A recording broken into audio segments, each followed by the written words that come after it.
Hello and welcome to PPC Live, the podcast. I'm your host, Anu, and I'm the founder of PPC Live.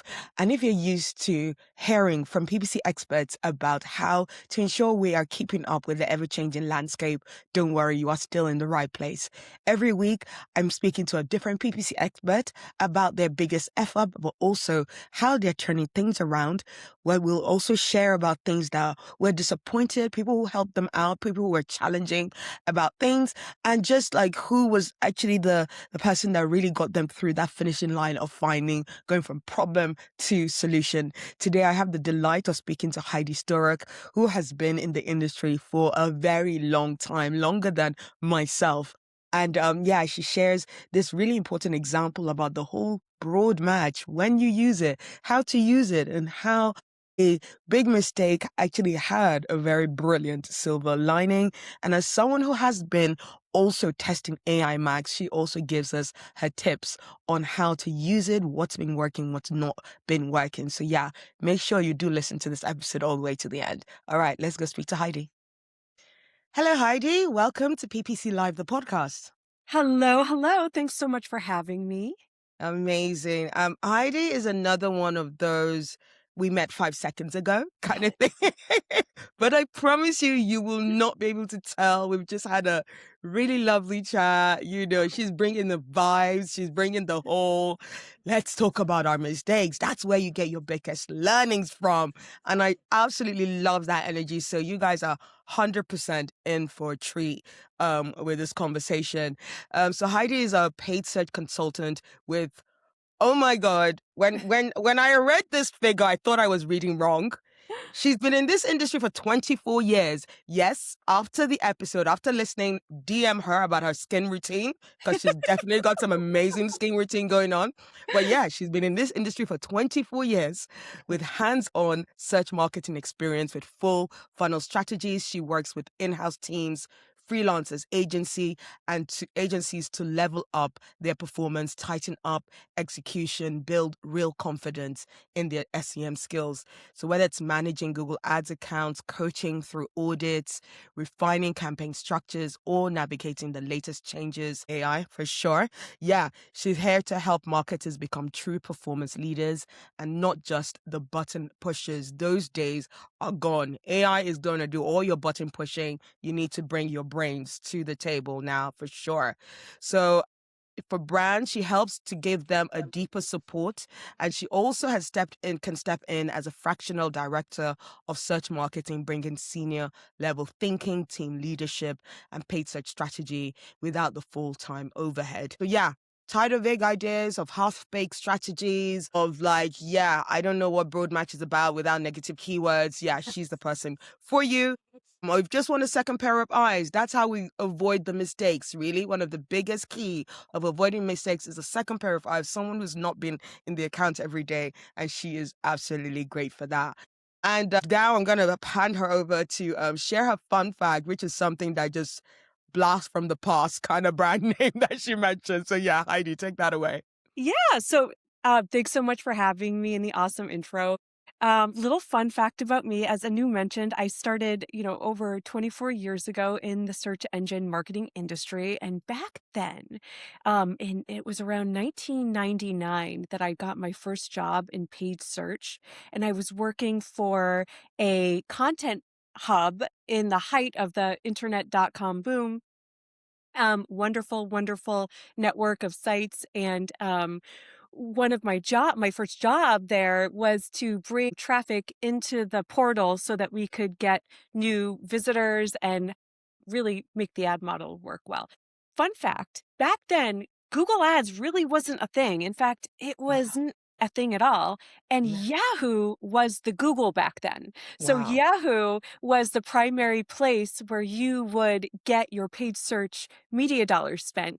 And around 2003 or 2003 is really when Google started to take over, and it almost happened overnight. And so Mhm. we went from Yahoo being the everything in the Yeah. industry to Yeah. Google really taking over. And the reason why Google won, secondary fun fact, is because, sorry, Yahoo, love you, love what love what you did. But their model was really content focused, and they kind of didn't see Google coming up as the person or the company that would really have the best engine for answers, right? So Yeah. quality won back then, quality won, Yeah. and the industry migrated it over, and Google is what it is today, one of the primary sources of paid search.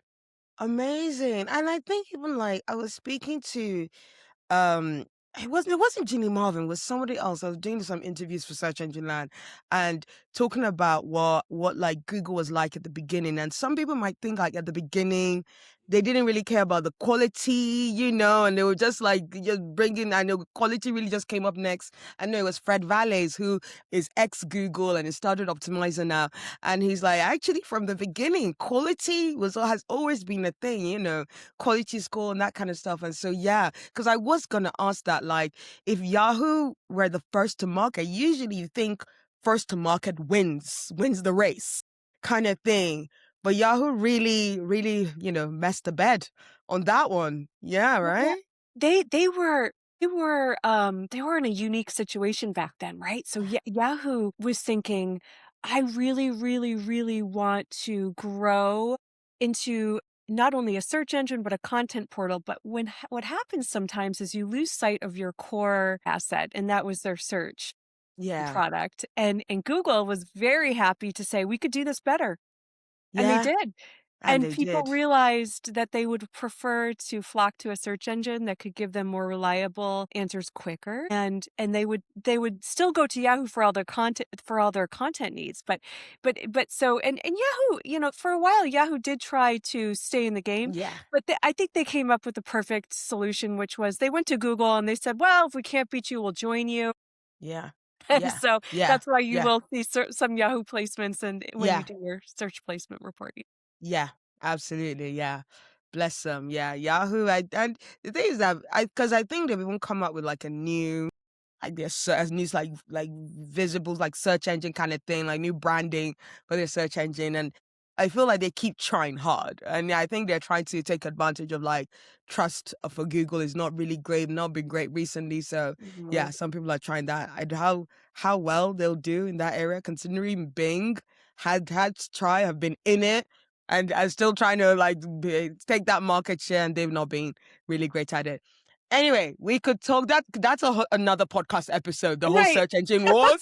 So let's not get into that. We know our listeners are here to hear about another story, another incredible story about, a mistake that has happened, what happened, how we came out of it. I love that Heidi has already said about this story that she's going to highlight the silver lining and very surprising unexpected silver lining. So this is going to be a great story for our listeners today, I am sure. So yeah, Heidi, take it away. What's the F up you'd like to share with us today? Oh, yeah. Okay. So, well, first of all, I want to say that, I love a news podcast because it really does take on the topic of what mistakes have we made and how can we learn from each other with those.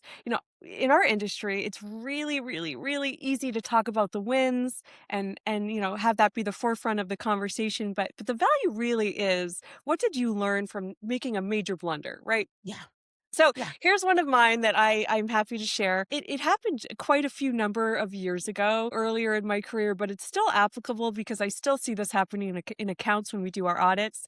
So let me start. We had this one software as sale, yeah.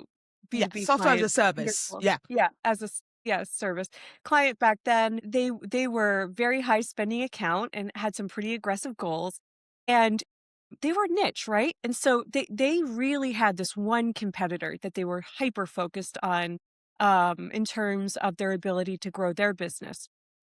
And so my client said, I really want to get in front of those people that are also searching for our competitor who are sort of in the prospect mode for that. And he's like, I want to reach as many people as possible. So I had this brilliant idea. Well, let's do a competitor conquest campaign in search and let's make it broad match to capture as much impression share as possible. You know, thinking, oh, this is going to be great. He wants to go aggressive on this. Let's do this. But we did not add the anticipatory. negative keywords Oh that my we God. should have ended in the end, and I'll get to that in a moment. So we launched this campaign, very, very high spending daily budget. And on Monday morning, I get a voicemail, email from the client's contact call center team. And they said, why are we all of a sudden getting, you know, tons of phone calls from angry people who want tech support and want to know their login information, to want to have a refund, but it's not for our service, it's for our biggest competitor. Like, why are we doing this? And my heart sank. Oh Lord. And I said, okay, let me check out what's going on in the campaign. And we did our, our search terms report, and quickly realized had spent over the course of a weekend thousands and thousands of dollars on searches for like competitor name, customer service number, competitor name, Yeah. refund policy, what you name it in those types of genre, we were bringing in the traffic. Yeah. So I had to call the client and explain what happened. I was so nervous.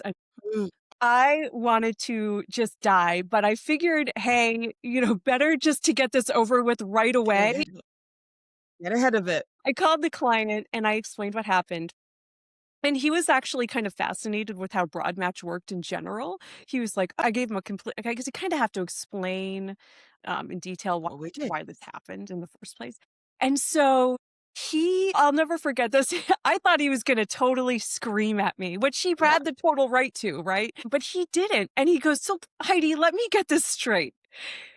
We were getting tons of phone calls from my competitors' clients, and they were angry about the service that they were receiving over there. He's like, you sent a bunch of disgruntled customers to me that from my competitor. He's like, keep sending them, keep sending Oh them. wow. And I was like, what? And I was like, Yeah. but like their intent, like they're already customers of this prospect. He goes, I don't care. I'm going to have the sales team field these types of inquiries as a soft sales pitch, sort of like, oh, you've reached the wrong place, but we offer the same thing. We're their competitor. We don't typically have those same problems. We'll offer you a Yeah. discount if you'd like to migrate over.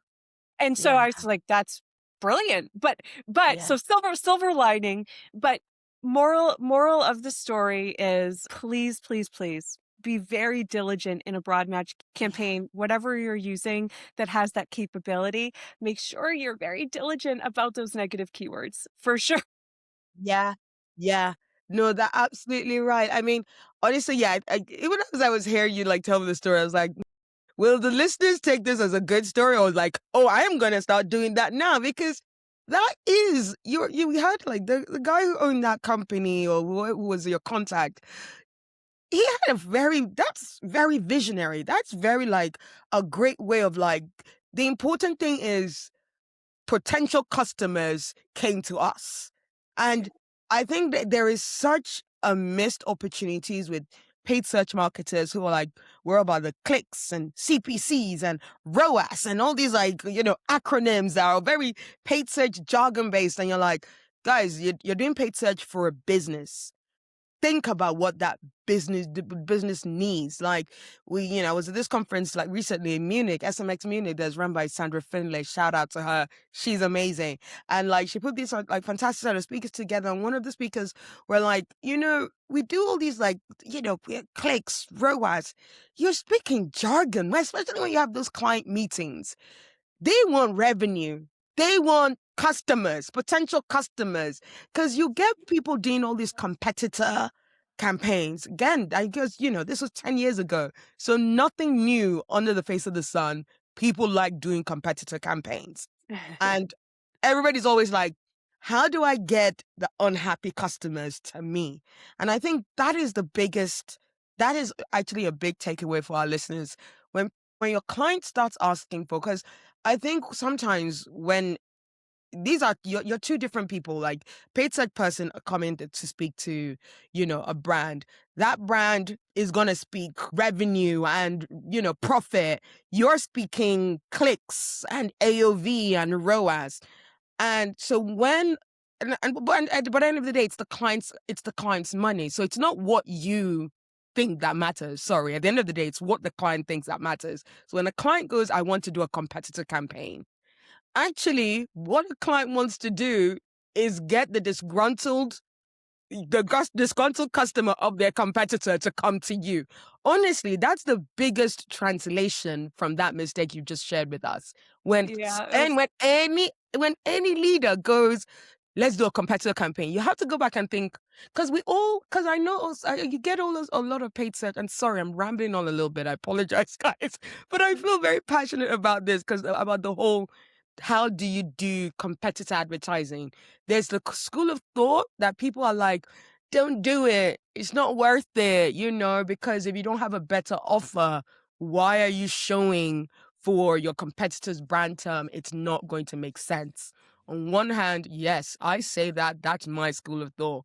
But at the end of the day, if this brand is going, I want to get in front of my competitors' customers who yeah. are unhappy, that is what they're trying to say. When they say we want to do competitor bidding, that's what they're trying to say. I'm not sure, like this was more of like a mistake strategy, right? So like clearly, let's get back to this story. Like, so what did you then do to then still keep those disgruntled customers calling, but ensure that the spend was not too blown out?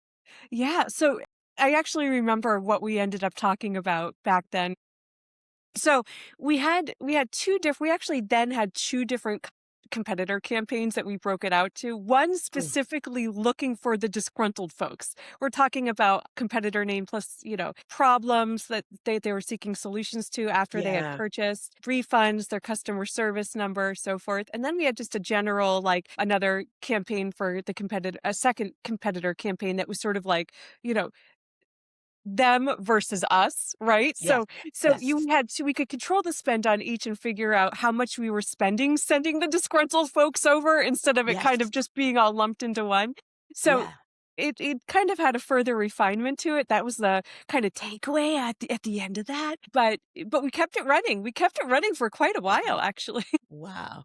And Wow. we did get people to switch over, and I thought the entrepreneur I was working with was amazing, and he was like you said, Anu, like, you do need whether you're the strategist or your client is the strategist, or you're actually doing, like, a tag team hybrid approach of, like, sharing ideas, you know, these are what makes campaigns great. He had this vision, right? Let's send the angry people over. He trained his sales team to address them in the way that he wanted to. But, Yeah. the discount he offered was great. He's like, "Come on Yeah. over. Yeah. You want a Discount refund? No worries. opportunity. Ditch them. I'll come and give you 50% off the first month."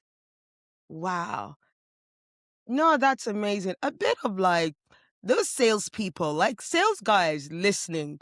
If a customer that is not a customer yet, but is a customer of a brand, of a marketing thing that you're doing, used as an opportunity, I'd say like a brilliant salesperson would have thought, oh, you're actually trying to go to somewhere else. Well, let's do something about, you're unhappy. Why are you unhappy?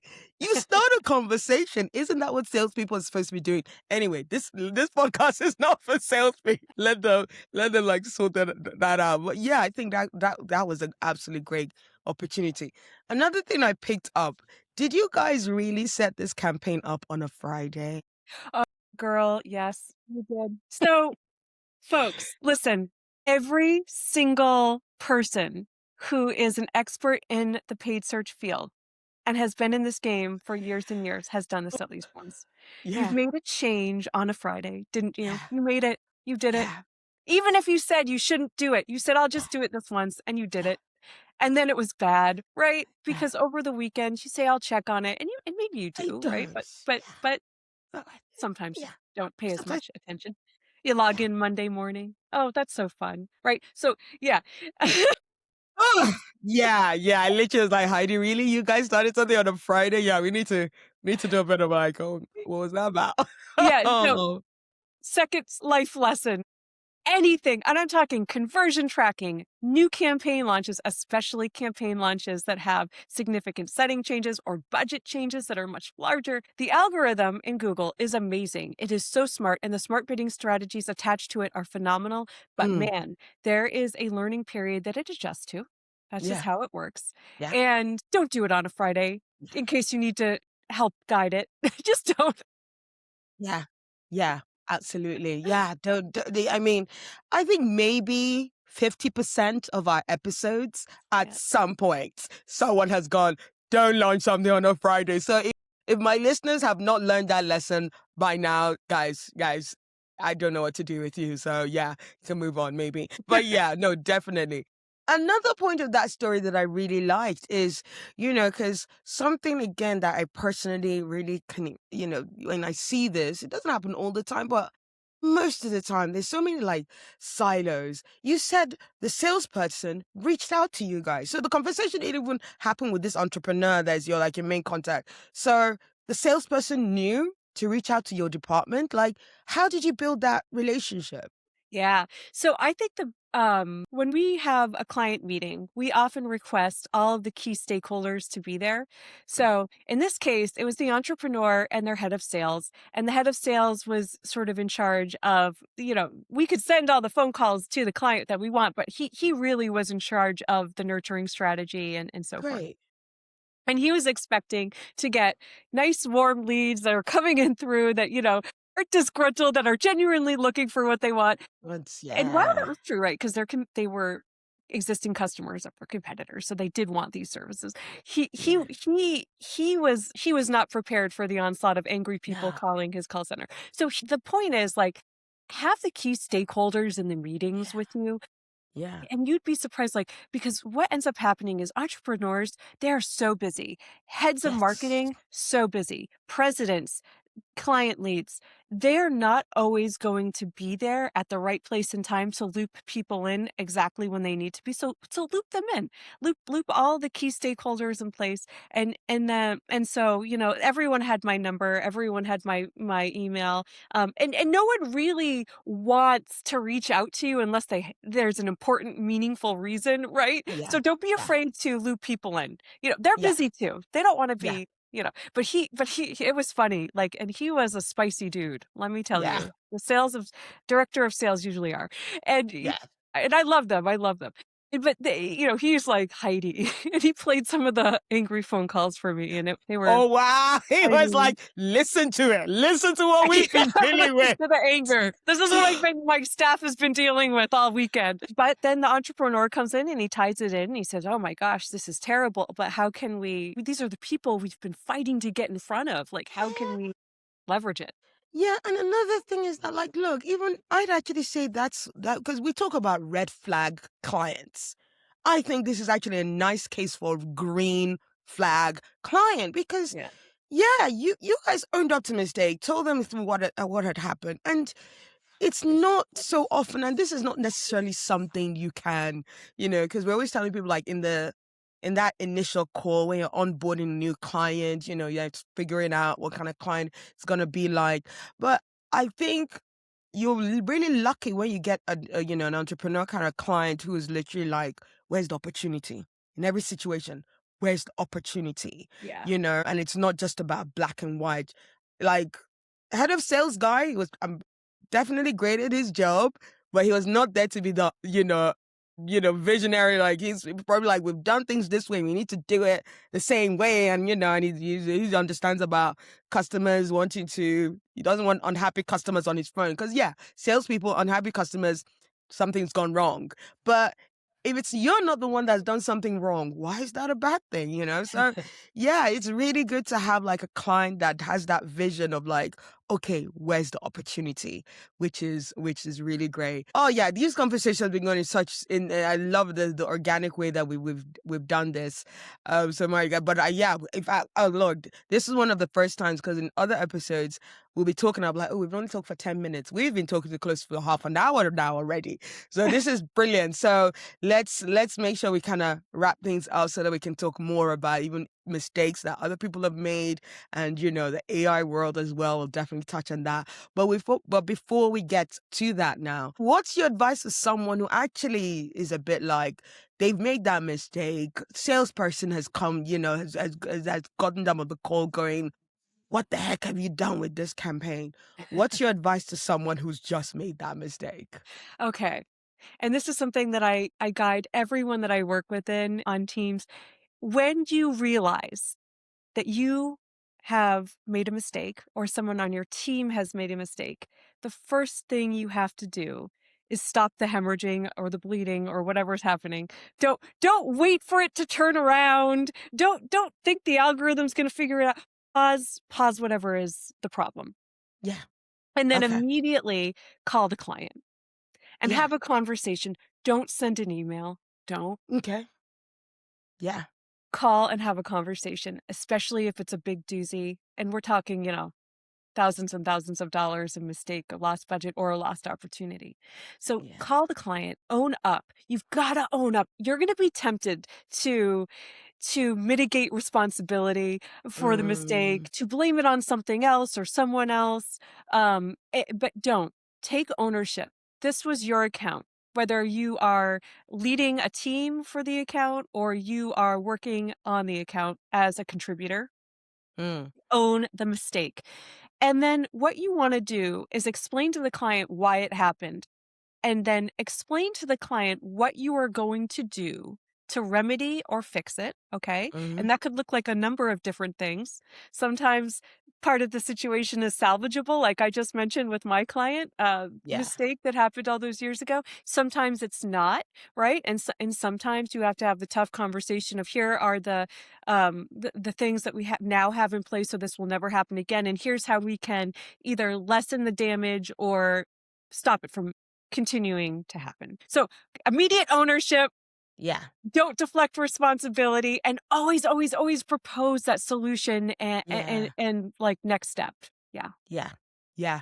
Yeah, absolutely. That next owning it, make sure that you explain the why. Make sure that you start going into next steps. It's something that we touched on in the last episode is that you need to give people the whole story. People are not when you make a mistake, people are still watching you for a little while. So how you actually behave, your honesty in that whole journey, and then your what you're actually gonna do, then can actually even turn you into a hero. Because people want problem solvers.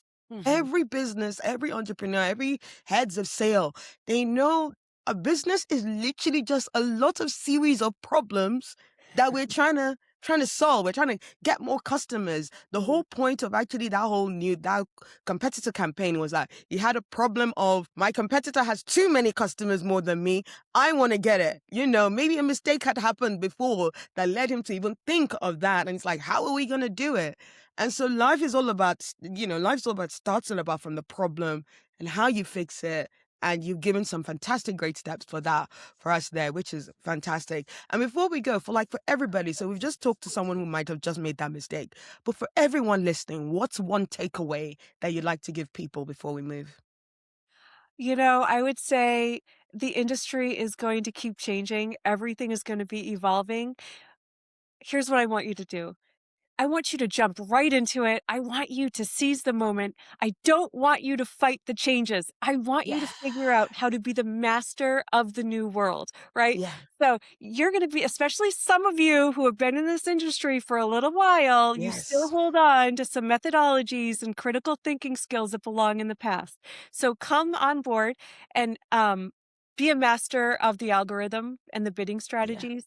Embrace all of the AI settings, and they're not for everyone, right? They're Yeah. not for No. You cannot No. have a cookie cutter approach to every account, but do tap into the capabilities of those systems and learn from them and Mm, master them. Because the AI is awesome, right? And people get frustrated with it.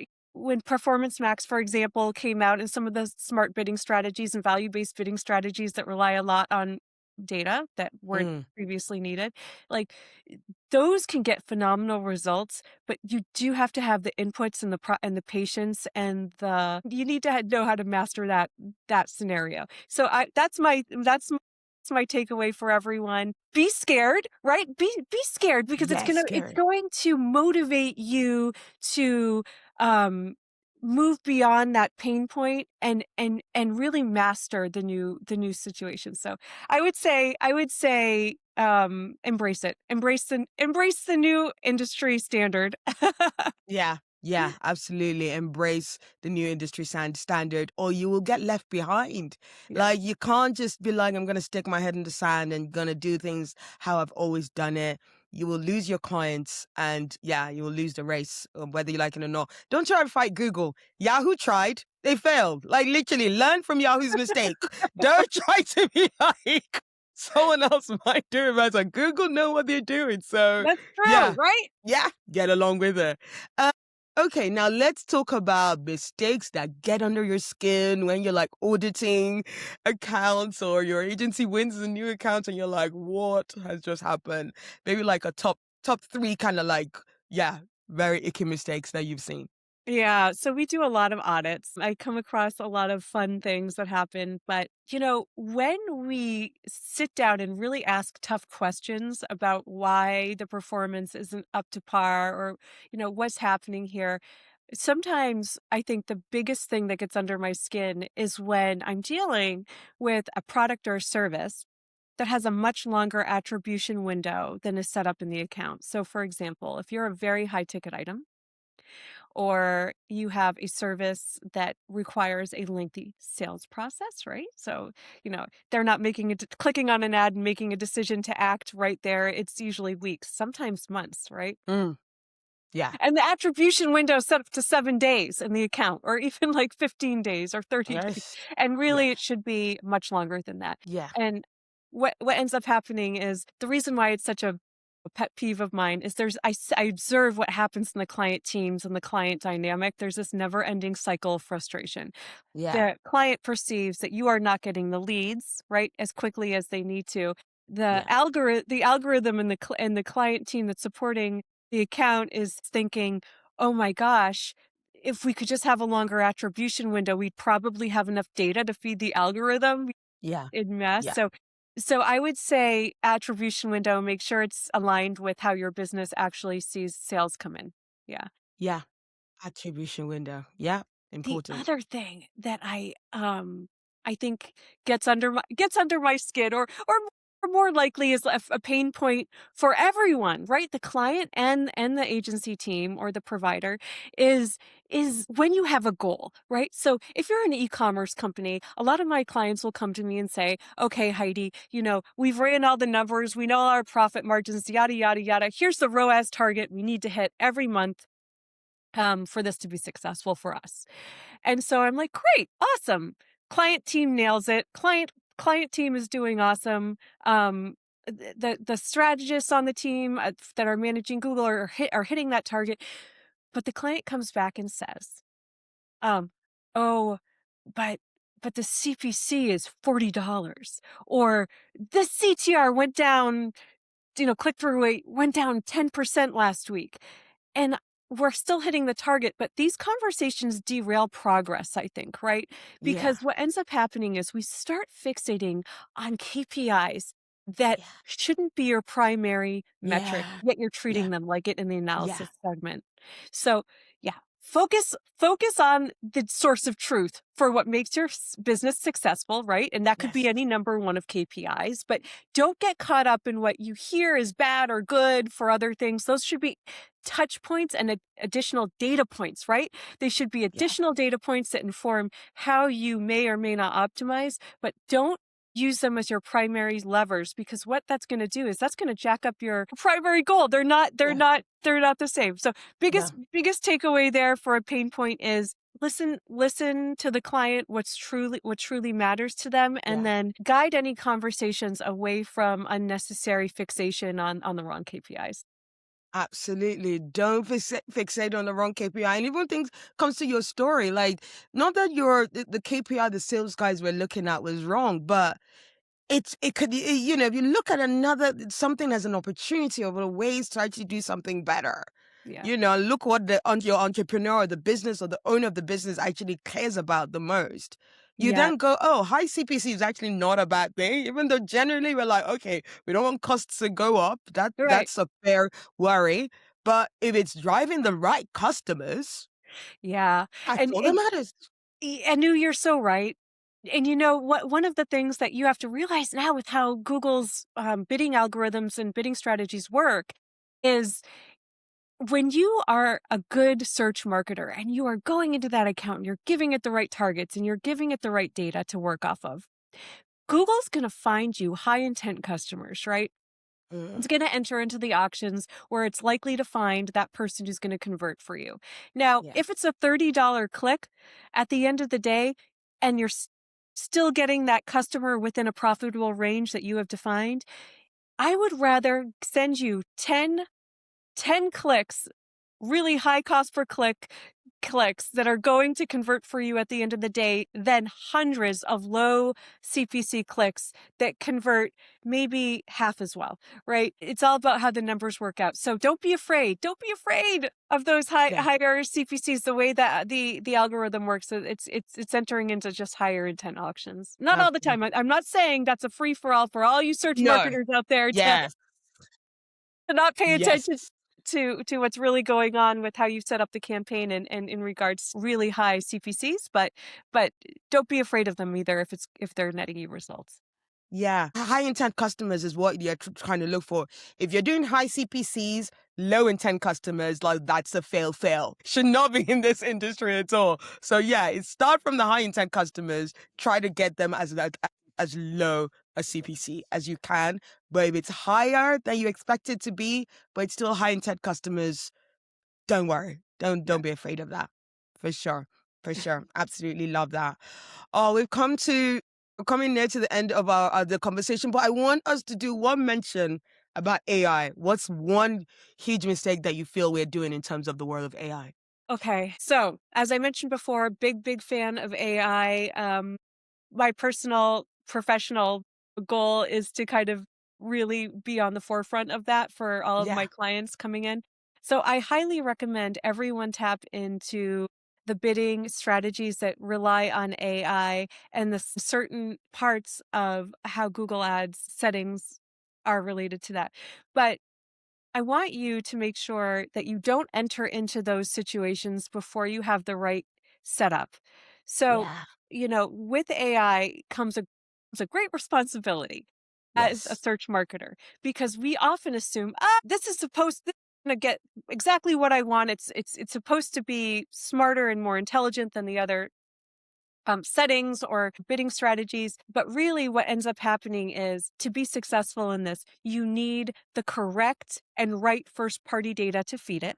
Mm. You need to understand how much conversion data that gets filtered into a campaign that you need Yeah. for that bidding strategy to be successful. And you Yeah. need to give it the right inputs, right? And so, what I'm Yeah. talking about with inputs is if you have a bidding strategy that would benefit from a target on it, like a CPA or a ROAS related one, give it the right target related to your business. Understand how you can use that to scale up or down. And then, secondly, remember my broad match story in the beginning? AI is awesome. AI is awesome, but you've got to give it constraints and parameters. Yeah. So if you're running broad match keywords, pay attention to where, and you're running, for example, AI Max for search, pay attention to the landing pages it's choosing. Add exclusions if necessary. Give it a little bit more direction if it needs it. And keep in mind, folks, that a lot of the signals Google uses are based on you, right? Based on your Yeah. landing pages, based on the way you've structured your campaigns and so forth. So be on top of that as well, because really when you have the right ingredients for the recipe, it's phenomenal. It truly is. Yes. Yeah. Yes. Yes, it is phenomenal if you have the right ingredients. Absolutely. Because you did mention it, and because also it's very much on my mind, and we're a year in, people are still nervous about AI Max.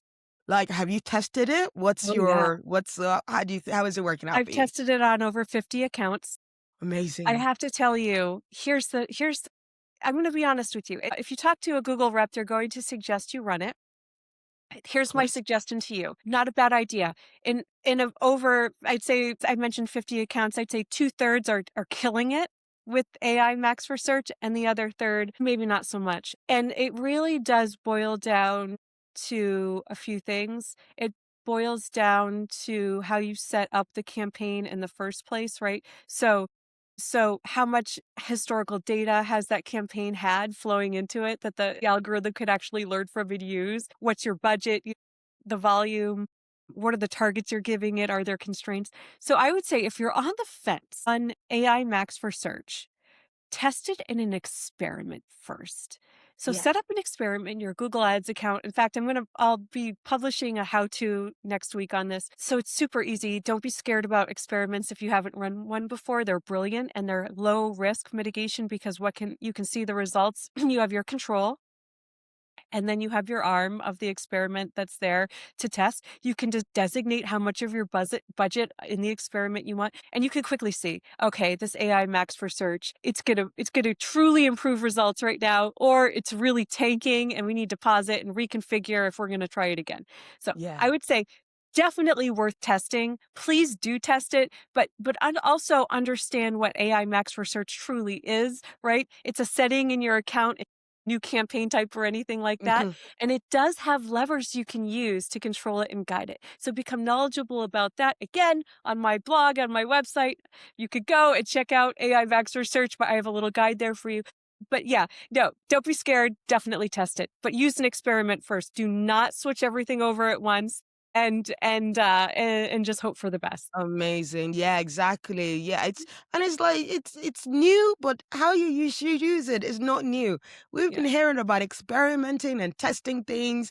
Every good advertiser that is worth their salt will say always be testing, always test something. Experiments, we need experiments. So same for AI Max. And as you've said, don't dig your head in the sand about all these new things. It's coming, it's here, whether you like it or not. So yeah, dive into it, do it scared, but do it anyway. And that's how you win. That's how you Yeah. win, isn't it?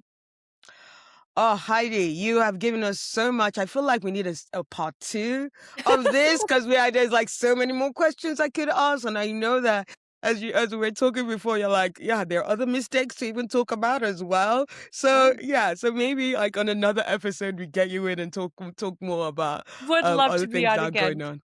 Because as I mentioned before, remember, if you've been in the industry for a while and so many of you have, like your biggest learnings and growth have been through your mistakes. Yes. You know, Yes. always an opportunity to talk about them. Absolutely. Absolutely. Okay. We're going to round up now, but before we go, my last question for you, non-PPC, just a nice, fun, chilled one. If your PPC career were a movie, Oh what would gosh. the title be? Okay.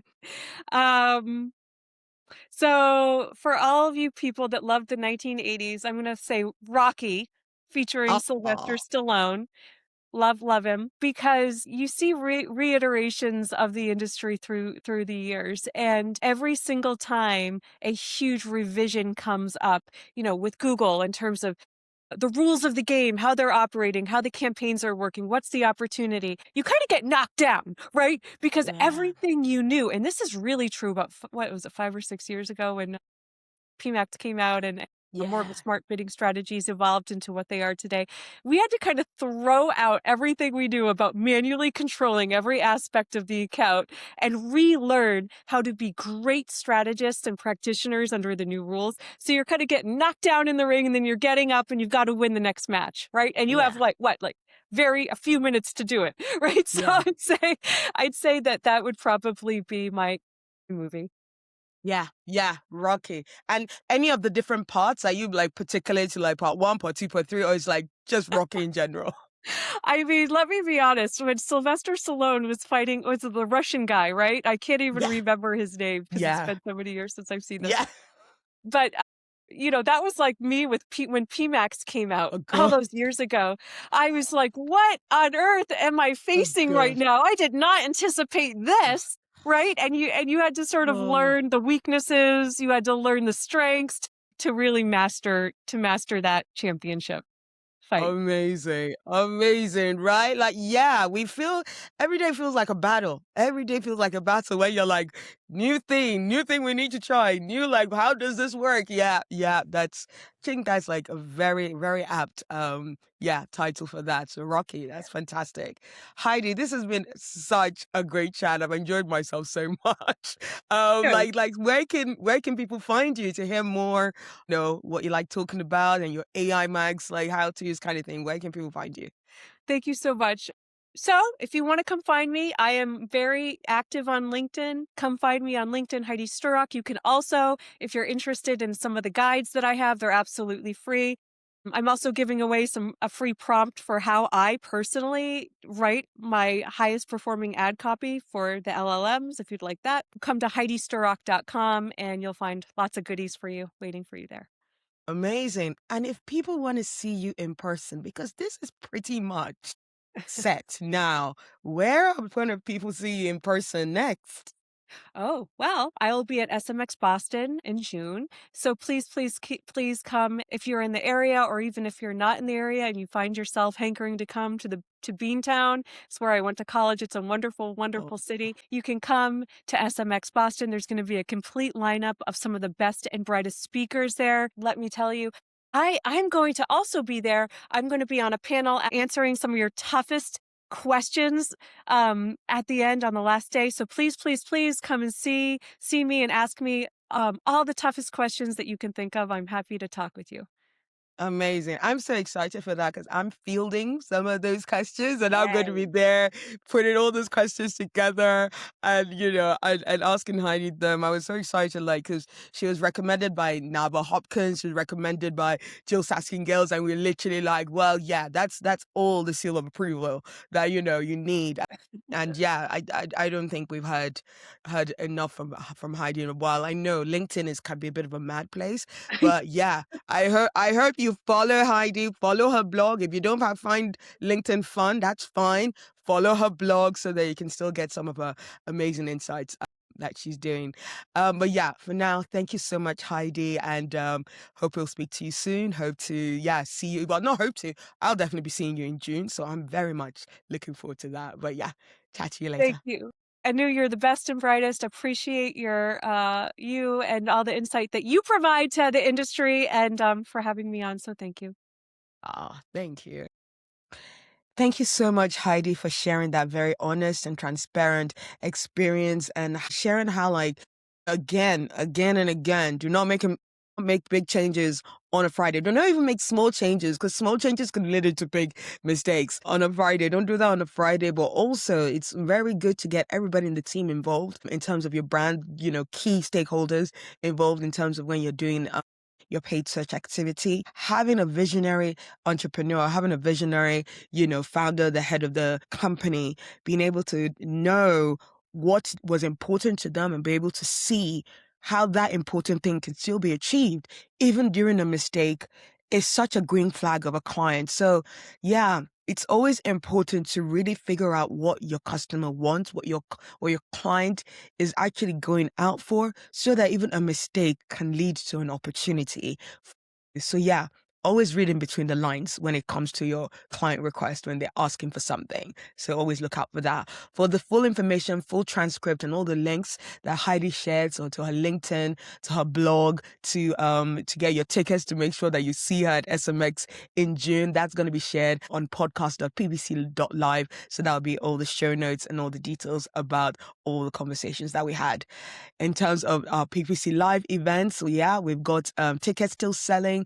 Early bird sale is going to come to an end soon on the 22nd of March. So as I'm recording this, 10 days to go, but who knows, by the time you're listening to this, a lot less. So definitely make sure you check that out. And so yeah, just go to ppc.live for amazing talks that's going to be happening in Brighton. So yeah, make sure you join us there.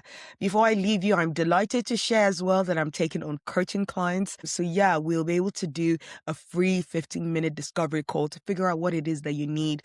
But yeah, I help you look through things like confidence, asking for a pay rise, asking for that promotion, knowing what kind of direction you need to go in your client in the industry, how to really get into it, and to ensure that you don't lose your confidence, even though the journey might be going a bit slower than you expect. So yeah, go to themarketinganu.com and we'll be able to discuss how I can help you. So yeah, I hope you have enjoyed the show and I look forward to bringing more PPC F-ups and triumphs next week. Thank you. Bye.